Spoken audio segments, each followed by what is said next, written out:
মিরপুরে বুদ্ধিজীবী স্মৃতিসৌধে বীর শহীদদের স্মৃতির প্রতি শ্রদ্ধা জানাচ্ছেন বিভিন্ন শ্রেণী পেশার মানুষ। সেখানে আছেন সহকর্মী আরিফুল ইসলাম, যুক্ত হচ্ছেন তিনি আমাদের সাথে। আরিফ, এই মুহূর্তে যারা শ্রদ্ধা জানাচ্ছেন তাদের কথা জানতে চাই। সকাল থেকেই আপনি সেখানে আছেন, সামগ্রিকভাবে আসলে সবাই কি বলছেন, কেমন দেশ চাইছেন?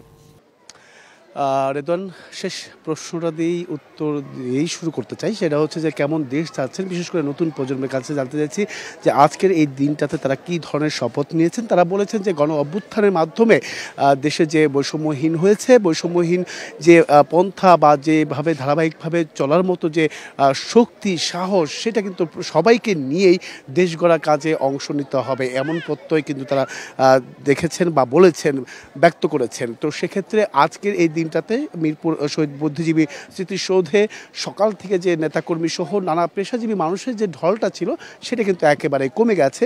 যেহেতু বেলা 12টা বাজে, এখানে যারাই আছেন এখন অনেক কোমলমতি শিশু আছেন, তারা দেখছেন এইখানে এসে এবং কি ফুল নিয়ে যাচ্ছেন। এখন কি এই জায়গাটিতে আমি একটু দেখাতে চাই যে এখানে শিক্ষার্থীরাও কিন্তু আছেন। সেই শিক্ষার্থীদের কাছে একটু জানতে চাবো আজকের দিবসটা কেন তাৎপর্যপূর্ণ, বা এই দিবসটাতে কি হয়েছিল, বা এই জায়গাটাতে কি হয়েছিল। এই জায়গাতে নানান অনেক শহীদদের শহীদ করা হয়েছিল, অনেক বুদ্ধিজীবীদের এখানে হত্যা করা হয়েছিল। তাদের শ্রদ্ধা জানানোর জন্য আমরা এখানে প্রতি বছরই ফুল দিতে আসি। তারা যেন, অনেক মেধাবীদের হত্যা করা হয়েছে, তারা যদি এখনো বেঁচে থাকতো আমাদের দেশের অনেক বেশি উন্নতি হতো। তোমার কাছে একটু জানতে চাই, তুমি কি ভাবছো আগামী দেশ কিভাবে তৈরি হবে, বা আগাবে কিভাবে, এগিয়ে যাবে কিভাবে?